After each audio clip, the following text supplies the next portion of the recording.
విఖ్యాత నట సార్వభౌమ ఎన్టీ రామారావు నటించినటువంటి జగదేక వీరుని కథ ఇది 1961 సంవత్సరం ఆగస్టు 9న రిలీజ్ అయింది.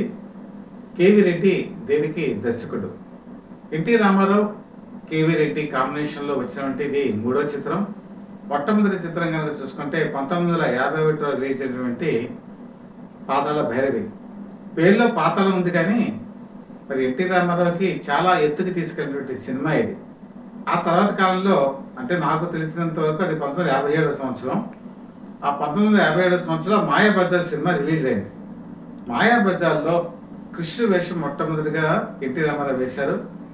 కృష్ణుడు అంటే ఎన్టీ రామారావు, ఎన్టీ రామారావు అంటే కృష్ణుడు అని తలపింపే చేసే రీతిలో ఈ మాయాబజార్ అని పేరు తీసుకొచ్చింది. ఎంతవరకు తీసుకొచ్చిందంటే పౌరాణికాల్లో రాముడు కృష్ణుడు పాత్ర రావడానికి ఈ మాయాబజారే ప్రధాన కారణం. మళ్ళీ 1961 సంవత్సరంలో జగదేక వీరుని కథ. ఈ సినిమా ఆ రోజు ఒక ప్రభంజనం. యాక్చువల్గా ఈ సినిమా టైటిల్స్ కనుక చూసుకుంటే ప్రొడ్యూసర్స్ యాక్చువల్గా దీనికి వచ్చేప్పటికి విజయ అధినేత ఏంటి నాగిరెడ్డి చక్రపాణి, కానీ వాళ్ళ పేర్లు వేసుకోవడానికి కేవీ రెడ్డి అంగీకరించాల. ఇది నా సృజనాత్మక శక్తితో నేను తీసినటువంటి చిత్రం కాబట్టి నాకు కూడా ఇందులో పార్ట్నర్షిప్ కావాలని చెప్పి అడగటంతో ఈ సినిమాకి దర్శకుడు మరి ప్రొడ్యూసర్ కూడా కేవీ రెడ్డి పేరే వేయటం జరిగింది. నిజంగా సృజనాత్మక శక్తికి నిజంగా మారుపేరు ఈ సినిమానే చెప్పుకోవాలి. మనం పాతాళ భైరవి సినిమా చూసుకుంటే తోట రాముడు రాజకుమార్ని అందుకోవాలని చెప్పి చేసే ప్రయత్నం సాహసాలు ఆ సినిమాలో ఉంటే ఆ రోజుల్లో అదొక చరిత్ర.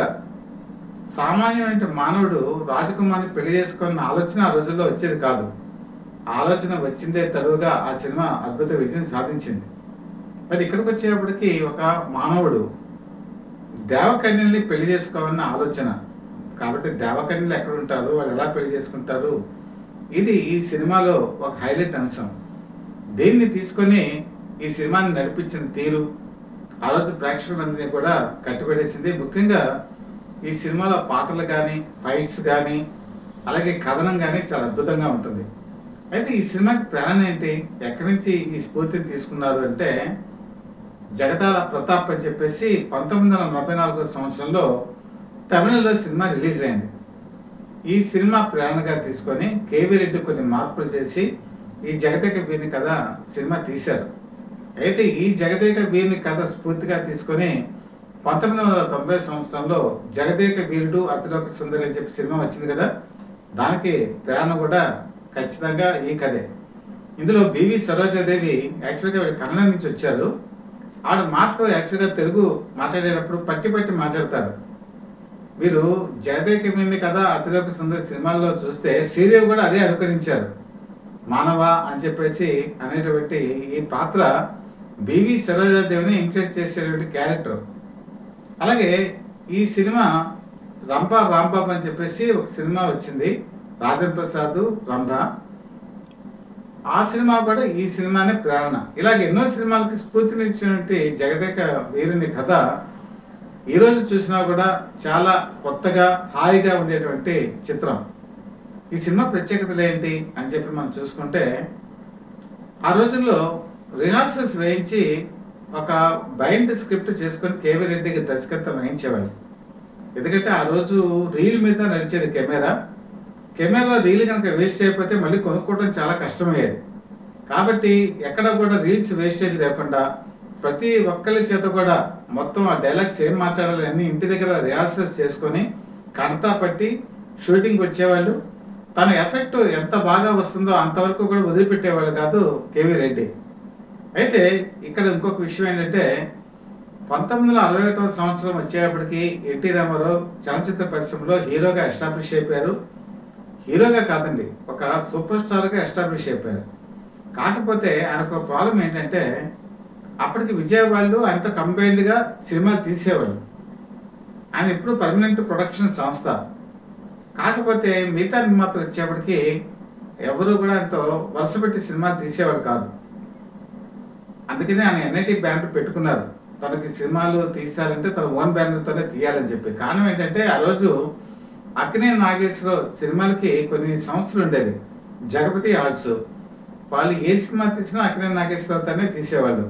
అలాగే ప్రసాద్ ఆర్ట్ ప్రొడక్షన్స్ వాళ్ళు కూడా అక్కినేని నాగేశ్వరరావుతోనే సినిమాలు తీసేవాళ్ళు.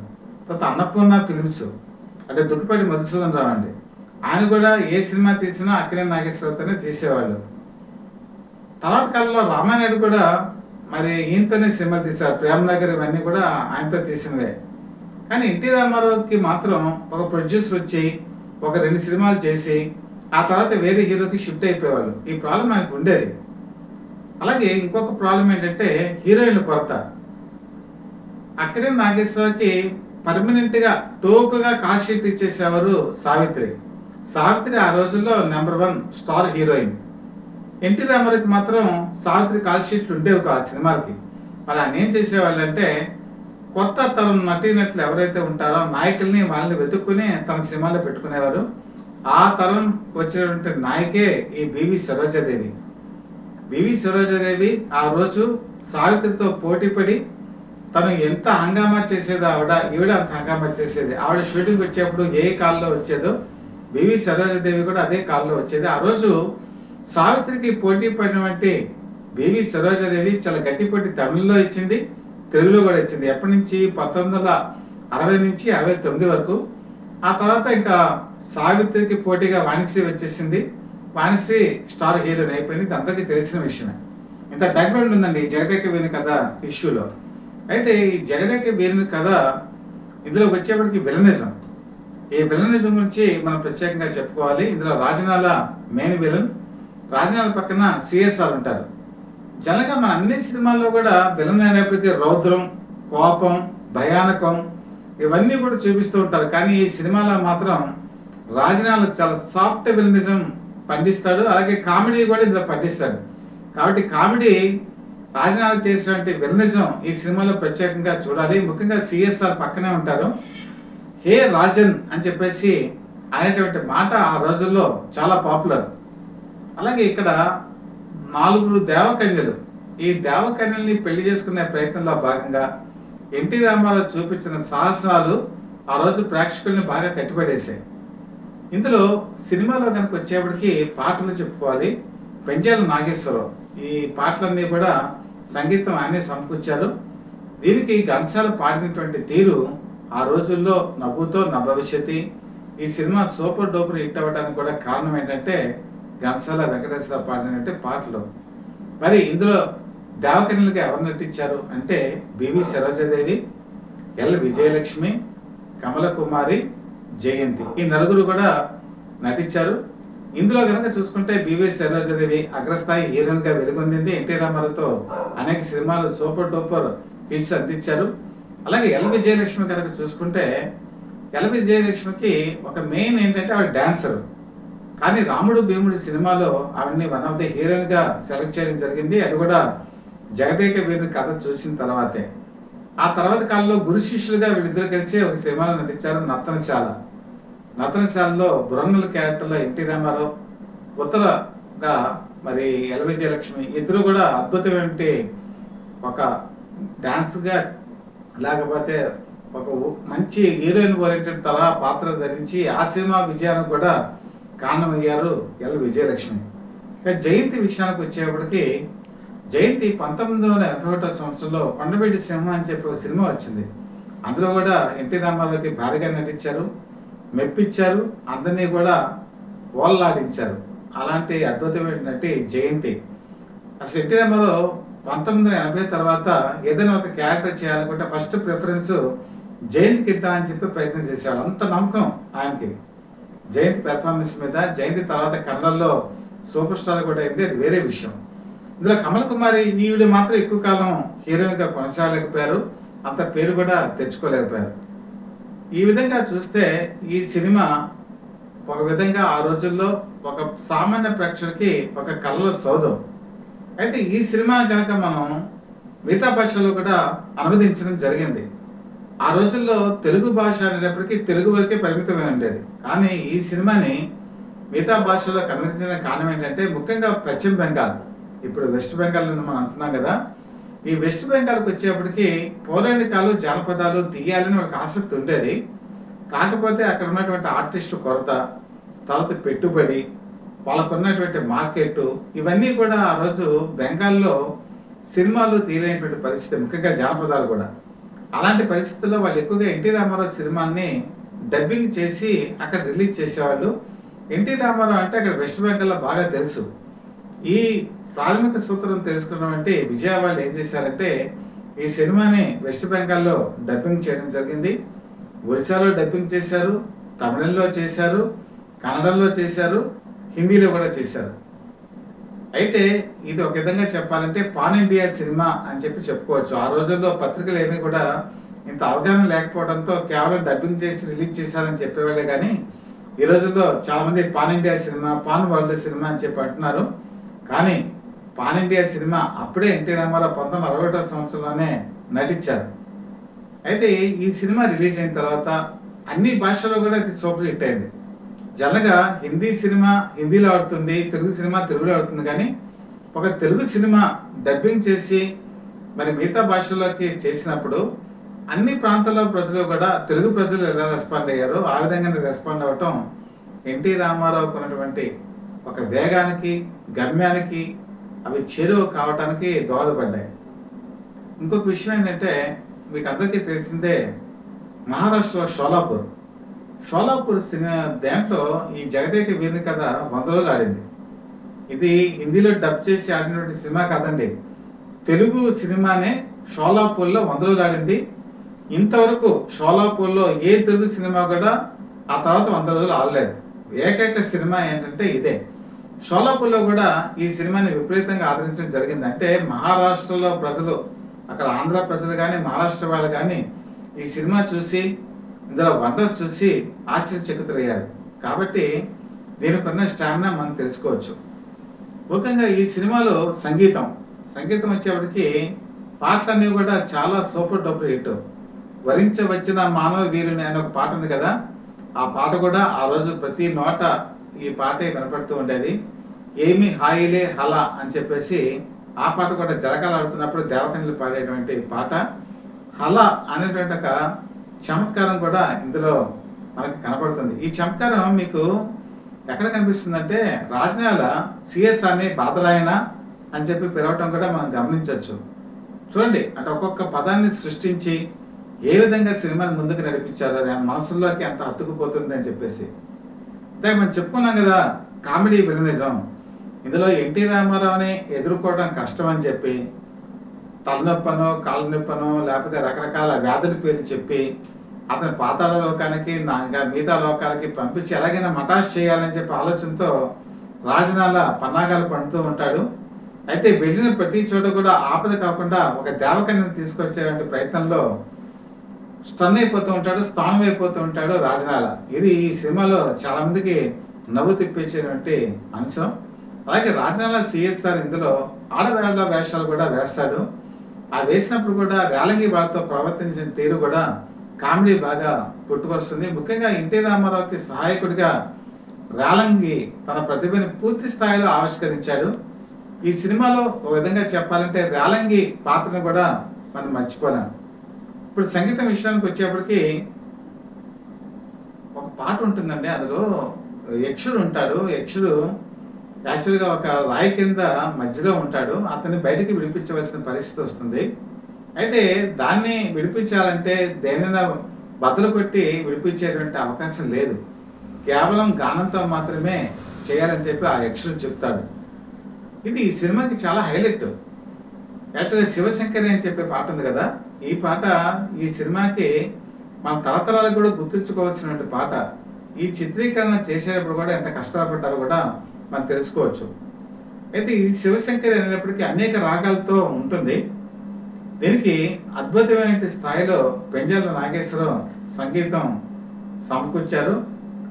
ఈ పాట పాడేటప్పుడు మరి కేవీ రెడ్డి ఒక విషయం చెప్పారు, ఇది బిట్స్ బిట్స్ కింద కనుక పాడినట్టయితే దీనిలో ఉన్నటువంటి అనేక రాగాలు దానికి ఉన్నటువంటి సముచిత స్థాయి కోల్పోతాయి, కాబట్టి ఏకదాటిగా పాడండి అని చెప్పేసి ఘంటసాల వెంకటేశ్వరరావుకి సూచించారు.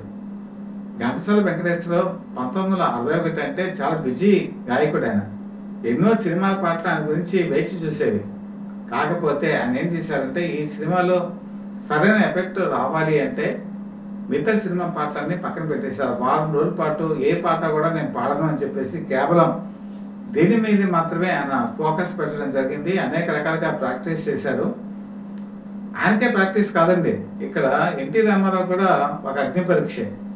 ఎందుకంటే ఇందులో ఆ పాట కనుక చూసుకుంటే పెదాలు, లిప్పు, ఈ మూమెంట్స్ కూడా క్లోజప్ షాట్స్ లో ఉంటాయి. మా సరిగమ పదనిస, ఇది సరిగమకి సాకి పెదవి ఒక రకంగా ఉంటుంది, రీకి పెదవి ఒక రకంగా మారుతుంది, గాకి ఇంకొక రకంగా మారుతుంది. అంటే ఒక్కొక్క పదానికి ఒక్కొక్క రకంగా పెదవి కథలు కూడా ఉంటాయి. దీంతో ఎన్టీ రామారావు కూడా ఆలోచన పడ్డారు, ఇది ఎలా చేయాలి. ఇది ఒక రకంగా తన కెరీర్లోనే తన సామర్థ్యాన్ని నిరూపించుకుంటే ఒక గీటర్. కేవీ రెడ్డి కూడా చెప్పారు, ఈ పాట కనుక నువ్వు అద్భుతంగా చేయగలిగితే నీ నట జీవితంలో నువ్వు ఎన్నో మైలురాళ్ళని ఎదుర్కొనేటువంటి వాడవుతావు. ఎందుకంటే కత్తి యుద్ధం చేయటం అందరూ చేస్తారు, గదా యుద్ధం చేస్తారు, కానీ ఇక్కడికి వచ్చేప్పటికి ఫేషియల్ ఎక్స్ప్రెషన్స్ చాలా ముఖ్యమైనవి అని చెప్పేసి కేవీ రెడ్డి సూచించారు. ఎన్టీ రామారావు ఏం చేశారంటే ఈ ఘంటసాల ప్రాక్టీస్ చేస్తున్నప్పుడు ఎన్టీ రామారావు వెళ్ళి అక్కడే కూర్చొని ఘంటసాల వెంకటేశ్వరరావు ఏ విధంగా పాడుతున్నారు, ఆయన పెదవులు ఎలా కదులుతున్నాయి, ఇది సునిశ్చితంగా పరిశీలించేవాడు. తర్వాత ఈ సినిమా షూటింగ్ ప్రారంభమయ్యేటప్పటికీ ఏం చేశారంటే పెంజాల నాగేశ్వరరావును కూడా ఇక్కడికి పిలిపించమని చెప్పారు. ఆయనతో కూడా చెప్పారు మీరు ఒకసారి రండి అని. ఆయన వచ్చిన తర్వాత ఆయన ముందు ఈ పెదాల కదలికలు ఏ విధంగా ఉండాలి, తన తప్పులు ఏమున్నాయి అన్నీ కూడా చూడమనేవారు. అలా రిహార్సల్స్ చేసిన తర్వాత ఈ సినిమా షూటింగ్ ప్రారంభమైంది. ఈ సినిమా కనుక చూసిన వాళ్ళకి బాగా అర్థమైంది అంటే ఎన్టీ రామారావు 5 పాత్రల కింద డివైడ్ అయిపోతుంది. అంటే ఒక పాత్ర పాడుతూ ఉంటే ఒక మ్యూజికల్ ఇన్స్ట్రుమెంట్స్తో మిగతా వాళ్ళు ఉంటారు. అంటే మొత్తం 5 మంది మనకి స్క్రీన్లో కనిపిస్తారు. అప్పట్లో మనకి డిజిటల్ సిస్టమ్ లేదు, అలాగే గ్రాఫిక్స్ లేవు, కేవలం రీల్ మాత్రమే. ఈ రీల్ అనేటప్పటికీ అప్పుడు ఎలా ఉండేదంటే మాస్క్ షాట్ అని చెప్పి అనేవాళ్ళు. ఒక రీల్లో ఏం చేసేవాళ్ళు అంటే ఈ పాత్ర ఏదైతే ఉంటుందో ఆ పాత్ర మొత్తం అంతా కూడా కూర్చొని దాన్ని మొత్తం అంతా కూడా టేక్ చేసేవాళ్ళు. టేక్ చేసిన తర్వాత రీల్ని మళ్ళీ వెనక్కి తిప్పేవాళ్ళు. వెనక్కి తిప్పి ఇప్పుడు 5 పాత్రలు అని చెప్పాం కదా, సెకండ్ ఎన్టీఆర్ని షూట్ చేసేవాళ్ళు. అదంతా కంటిన్యూటీ అయిపోయిన తర్వాత థర్డ్ ఎన్టీఆర్. అంటే ఒకే రీల్ని మళ్ళీ వెనక్కి తీయటమే మాస్టర్ షాట్. అంటే ఎన్నిసార్లు ఎక్స్పోజ్ చేస్తారు? 5 సార్లు ఎక్స్పోజ్ చేస్తారు. ఇది చాలా కష్టమైన విషయం. ఎక్కడ కష్టమైన విషయం ఏంటంటే ఇప్పుడు మొట్టమొదట పాట పాడేటువంటి ఎన్టీ రామారావు లిప్ మూమెంట్స్ ఒక రకంగా ఉంటాయి. లిప్ మూమెంట్స్ అయిపోయిన తర్వాత ఆయన ఏం చేస్తుంటారంటే ఈ పాట పాడుతున్నప్పుడు పక్కన ఉన్నటువంటి ఎన్టీఆర్ని చూస్తూ ఉంటారు. మీరు బాగా సినిమా అబ్జర్వ్ చేయండి. అది అయిపోయిన తర్వాత ఆ పక్కన ఉన్న ఎన్టీఆర్ తను మ్యూజికల్ ఇన్స్ట్రుమెంట్ వాయిస్తూ పాట పాడే ఎన్టీ రామారావుని చూస్తూ ఉంటారు. అంతేకాకుండా తన పక్కన ఉంటే ఇంకో ఎన్టీఆర్ని కూడా చూస్తూ ఉంటారు. అంటే ఈ ఎన్టీఆర్ ఆ పక్కన ఎన్టీఆర్తో చూసే చూపుకి, మ్యూజికల్ ఇన్స్ట్రుమెంట్ వాయించేటువంటి ఎన్టీఆర్ గాయకం పాడేటువంటి ఎన్టీఆర్ చూసేటువంటి చూపుకి, పక్కన ఉన్నటువంటి ఎన్టీఆర్కి మ్యూజికల్ ఇన్స్ట్రుమెంట్తో ఉంటే అతనికి చూసేదానికి ఈ 3 చూపుల్లో కూడా తేడా ఉంటుంది. అలాగే ఈ మ్యూజికల్ ఇన్స్ట్రుమెంట్స్ వాయించేటప్పుడు కూడా క్లోజప్ షాట్స్ ఉంటాయి. వాటిని ఒక ఇన్స్ట్రుమెంట్స్ ఎలా వాయిస్తారు అని చెప్పేసి ఆర్కెస్ట్రా దగ్గర నుంచి కూడా ఎన్టీ రామారావు నేర్చుకున్నారు. అంటే ఒక పక్క లిప్ మూమెంట్స్ ఎలాగుంటాయో పాట పాడేవాళ్ళు చూసుకుంటే, ఈ ఇన్స్ట్రుమెంట్స్ వాయించేటువంటి వాయిద్యగాడు ఎలా ఉంటుంది ఆ వీణ మీద లేకపోతే శృతి మీద ఎలా ఉంటుంది, ఇవన్నీ కూడా ఆర్కెస్ట్రా నుంచి తీసుకొని ఆయన ఈ చేతులు కొంటే వేళ్ళ ద్వారా దాన్ని క్రమబద్ధీకరణ చేయడం జరిగింది. ఇంత కష్టమో చూడండి. ఒక పక్క లిప్ మూమెంట్ చూసుకోవాలి, ఒక పక్క కనులు ఆ దృష్టిని చూడాలి, ఒక పక్కన తనకున్న చేతి వేళ్ళు దాన్ని క్రమబద్ధీకరణ చేసుకోవాలి. ఇన్ని రకాలుగా చేసుకుంటూ ఇది చివరి వరకు కూడా తీయాలి అంటే సామాన్యమైనటువంటి నటుడికి సాధ్యం కానిటువంటి విషయం.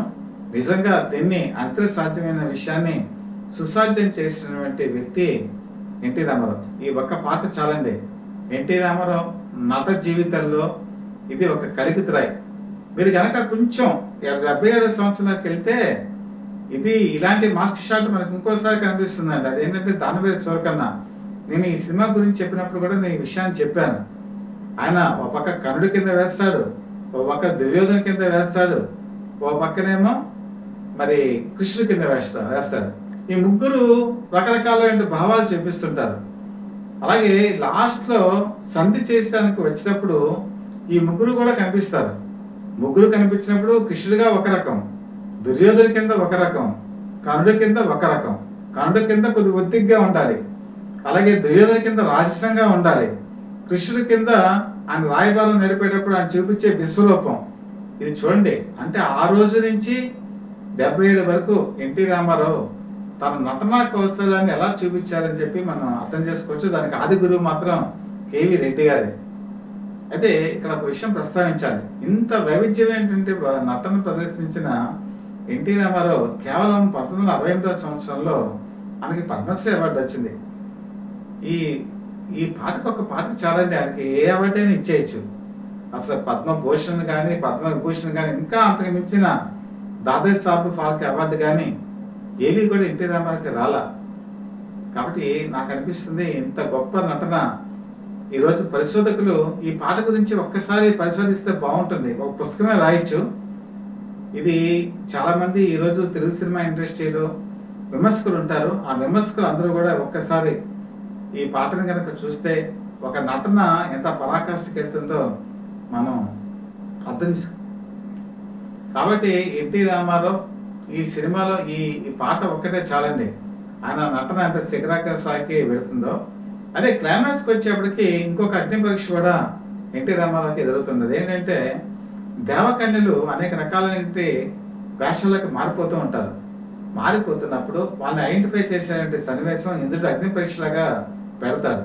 పెట్టినప్పుడు కూడా తన పాడినటువంటి ఒక పాటతో, అంటే పార్వతీదేవిని ప్రసన్నం చేసుకొని తన భార్యని చూపించమైనటువంటి ఒక సుదీర్ఘమైనటువంటి పద్యం ఆ రోజు ఎన్టీ రామారావు చూపించేటువంటి ఆహభావాలు, ముఖ్యంగా ఆహభావాలు చాలా ఇంపార్టెంట్. అది చూపించి ఆ రోజు అందరినీ కూడా ఆకట్టుకోవడం జరిగింది.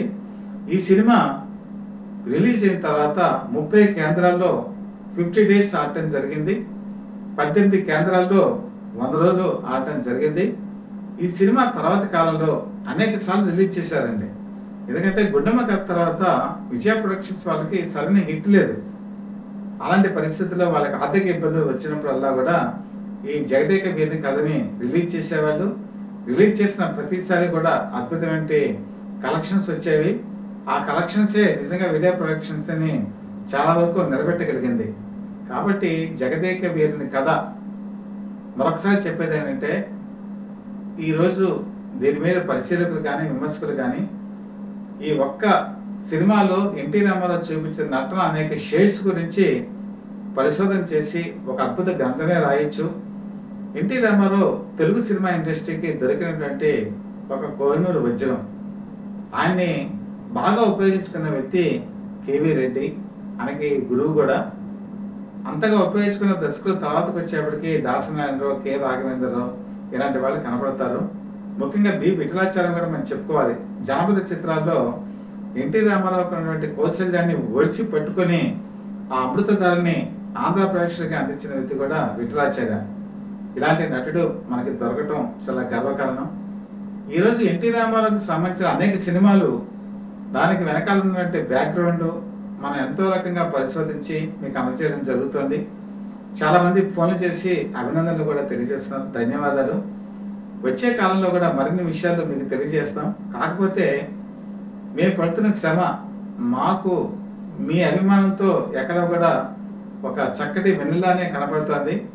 మీకు కనుక ఈ కంటెంట్ కనుక నచ్చినట్లయితే మీరు ఏం చేస్తారంటే లైక్ చేయండి, అలాగే బెల్ ఐకాన్ ప్రెస్ చేసి సబ్స్క్రైబ్ చేసుకోండి. మీ దీవెనలు మాకెప్పుడు అందజేయాల్సిందిగా మనస్ఫూర్తిగా కోరుకుంటూ మీ చీఫ్ ఎడిటర్ డివిఎస్ఎస్ కృష్ణప్రసాద్.